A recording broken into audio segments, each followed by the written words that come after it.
हे मित्रांनो तुम्हाला नमस्कार करतो.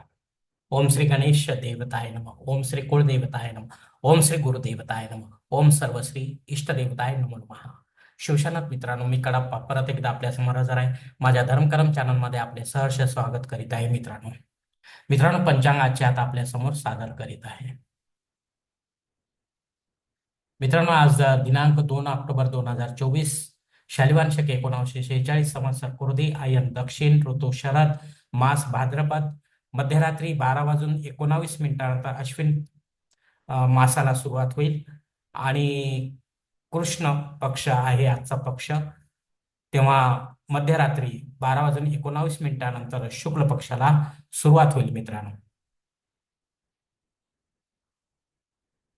मित्रांनो तिथी आजची अमावस्या तिथी आहे. मध्यरात्री 12 वाजून 19 मिनिटानंतर प्रतिपदा तिथीला सुरुवात होईल. वार बुधवार आहे. नक्षत्र मित्रांनो उत्तरा फाल्गुनी नक्षत्र आहे. दुपारी 12 वाजून 23 मिनिटानंतर हस्त नक्षत्राला सुरुवात होईल. योग मित्रांनो ब्रह्मा योग आहे. उत्तरात्री 3 वाजून 21 मिनिटानंतर ऐंद्र योगाला सुरुवात होईल. करण मित्रांनो चतुष्पाद करण आहे. सकाळी 10 वाजून 59 मिनिटानंतर नागकर्णाला सुरुवात होईल आणि मध्यरात्री 12 वाजून 19 मिनिटानंतर किंस्तुग्न कर्णाला सुरुवात होईल. मित्रांनो प्रमुख ग्रहांची राशीस्थिती पहाटे 5:30 वाजता अशी असणार आहे. मित्रांनो सूर्य कन्या राशीत असेल, चंद्र कन्या राशीत, गुरु वृषभ राशीत, तर शनिदेव आपल्या कुंभ राशीत असणार आहे. मुंबई भागातील सूर्योदय असतं याप्रमाणे आहे. मित्रांनो सूर्योदय सकाळी 6 वाजून 31 मिनिटांपर्यंत येतो. सूर्यास्त सायंकाळी 6 वाजून 25 मिनिटापर्यंत, अर्थात 6 वाजून 25 मिनिटांनी असणार आहे.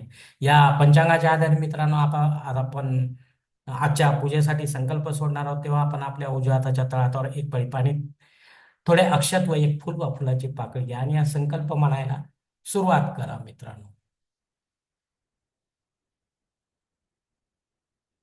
हरोम शिव शिव शंभो रात्रे प्रवर्त मानसिद्ध ब्रह्मणो द्वितीय परार्धे श्वेतवराह कल्पे वैवस्वत मन्वंतरे कलियुगे प्रथम पादे जम्बूद्वीपे भारतवर्षे भरतखंडे मेरो दक्षिण दिग्भागे महाराष्ट्र देशे व्यावहारिक चांद्रमाने शालिवान शके 1946 प्रभादी षष्ठी संवत्सरांमध्ये क्रोधी नाम संवत्सरे दक्षिण ऐने शरद ऋतू भाद्रपद मासे कृष्ण पक्षे बुधवार वासरे उत्तरा फाल्गुनी नक्षत्रे ब्रह्मा योगे चतुष्पात करणे अमावस्या शुभ तिथो वीर गोत्रात उत्पन्न मिकडाप्पा मोह पात्र दुरित क्षय द्वारा श्री पार्वती पती परमेश्वर प्रीत्यर्थ विधिवत पंचोपचार नित्य देवपूजा एवं इष्टलिंग पूजा करिष्ये. मित्रांनो याच ठिकाणी संकल्प संपलेला आहे. तेव्हा आपण आपल्या उजव्या हाताच्या तळहातावर संकल्पाचे पाणी समोरच्या तामनात सोडून द्या. मित्रांनो मित्रांनो या संकल्पाची वेळ मर्यादा सकाळी 10 वाजून 59 मिनिटांपर्यंत आहे. या वेळेनंतर जर आपल्याला संकल्प सोडायचा असेल कुठल्याही धार्मिक विधीच्या संपन्नतेसाठी, तर कृपा करून आपण वडील बदललेल्या पंचांगाचा आधार घ्यायचा आहे, नवीन संकल्प तयार करायचा आणि त्या संकल्पामध्ये आपण करत असलेल्या धार्मिक विधीचा उल्लेख अवश्य करायचा. तेव्हाच आपली ही धार्मिक सेवा संबंधित देवतांपर्यंत पोहोचेल आणि त्यांचा आशीर्वाद आपल्यापर्यंत पोहोचेल. मित्रांनो आपले जीवन अधिक सुखमय बनेल. मित्रांनो आता मुहूर्त विभागामध्ये पाहूया. मित्रांनो अमावस्या सुरू असल्यामुळे कुठल्याही धार्मिक विधीसाठी मुहूर्त आता आपल्याला मिळणार नाहीत. मित्रांनो मग तो साखरपुडा असो, डोहाळ जेवण असो, बारसे असो, जावळ काढणे असो, गृहप्रवेश असो, तसेच मित्रांनो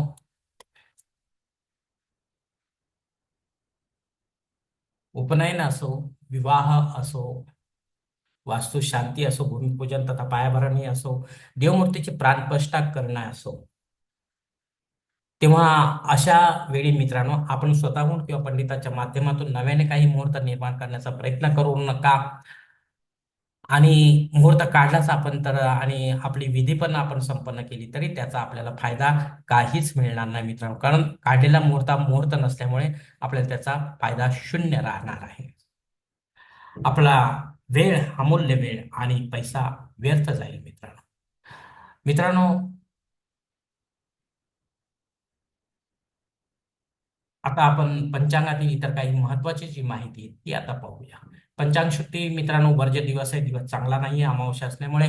दिनविशेष मित्रांनो अमावस्या व चतुर्दशी श्राद्ध कर्म आहे. चतुर्दशीला जे काही आपले वडील मृत झाले असतील या तिथीवर तर त्यांचे नावे आपल्याला श्राद्ध कर्म करायचे आहे. आणि अमावस्येचे देखील श्राद्ध कर्म करायचे, अमावस्येला जर केले असतील आपले वडील तर या दोन्ही तिथीचे श्राद्ध कर्म आज करायचे आहे मित्रांनो. कारण काल सहस्रादिहात श्राद्ध कर्म होते, म्हणजे सहस्राने किंवा अचानक किंवा अनैसर्गिक मृत्यू ज्यांचा झालेला होता त्यांच्यासाठी की कालची तिथी होती मित्रांनो. चतुर्दशीचे आज श्राद्ध करायचे आहे.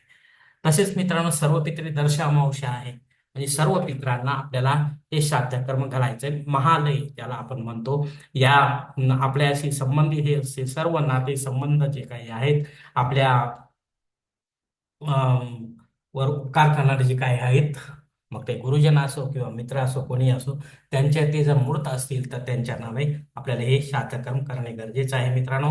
पंडिताच्या माध्यमातून करा, अपराह्न काळी करा, घरी करा किंवा तीर्थक्षेत्री करा मित्रांनो, पण विधिवत करा. कारण महालय हे महालय म्हटल्यानंतर आपल्याला स्वतःला हे जमणार नाही मित्रांनो. पिंडदान युक्त असे श्राद्ध कर्म आणि त्यातल्या त्यात गजछाया योग आहे मित्रांनो. हा गजछाया योग दुपारी 12 वाजून 23 मिनिटांपासून सुरू होत आहे. अर्थात तुम्हाला 2 ते 4 या अपराह्न काळी हा योग उपयोगी पडणार आहे. यासाठी हे शास्त्रामध्ये सांगितलेले आहे मित्रांनो की गया, पुष्कर, हरिद्वार, बद्रीनाथ आणि प्रयागराज या ठिकाणी जर आपण आपल्या पितरांसाठी श्राद्ध कर्म केले तर त्यांना सद्गती मिळते, म्हणजे त्यांची सद्गती सुरू होते किंवा त्याला चालना मिळते असे म्हटले तरी हरकत नाही. आणि ही अक्षय प्राप्ती जी आहे पुण्याची आपल्याला प्राप्त होते मित्रांनो. तर हा गजशाय योगाचा असा योग आहे. जर आपल्याला जाणे शक्य असेल तरच आपण हे कर्म करावे, अन्यथा आपल्या राहत्या घरी हे आपण कर्म करू शकता, पण विधिवत करा पंडिताच्या माध्यमातून. महात्मा गांधी यांची जयंती आहे मित्रांनो. महात्मा गांधी आणि हे राजकीय नेते आणि सर्व म्हणजे जग त्यांना महात्मा म्हणून ओळखते. तर असे फार कमी नेते आहेत मित्रांनो. यांची तुलना आपण आजच्या राजकीय नेत्यांशी करू शकता मित्रांनो. यात आपल्याला बरीच काही तफावत आढळेल. तर गांधीजींच्या जे अंगी जे गुण असलेले आहेत त्यांच्या चरित्रामध्ये आपल्याला सापडतील, ते आपण आपल्या आचरणामध्ये आणले तर नक्कीच आपल्याला फायदा होईल मित्रांनो. कारण ते महात्मा ठरलेले आहेत मित्रांनो. काहीतरी कारण असल्याशिवाय त्यांना महात्मा ही पदवी जगाने दिलेली नाही मित्रांनो. अग्नी पृथ्वीवर हजार आहे मित्रांनो. तेव्हा आपल्याला काही नव्याने होम यज्ञ या कर्मकांड करायचे असतील तर आपण करू शकता मित्रांनो. पण ना पुढे जाऊन ते बंद पडू नये याची खबरदारी घ्या, अन्यथा आपल्याला दोष लागण्याची शक्यता आहे. रेग्युलर आहे ते कधीही करू शकता. राहुकाळ मित्रांनो दुपारी 12 ते 1:30 वाजेपर्यंत. या काळात आपल्याला महत्वाची जी कामे ती शक्यतो टाळा, कारण राहू त्यात आपल्याला यश देणार नाही शक्यतो. म्हणून इतर वेळेमध्ये ते पूर्ण करा, त्यात बहुतेक आपल्याला यश मिळण्याची शक्यता दाट असते. प्रमुख वक्री ग्रहामध्ये गोचर शनी ग्रह सध्या वक्री आहे. 18 नोव्हेंबर पर्यंत तो वक्री राहणार आहे. 1-2 दिवस स्तंभी होऊन तो परत पहिल्यासारखा मार्गी होईल मित्रांनो.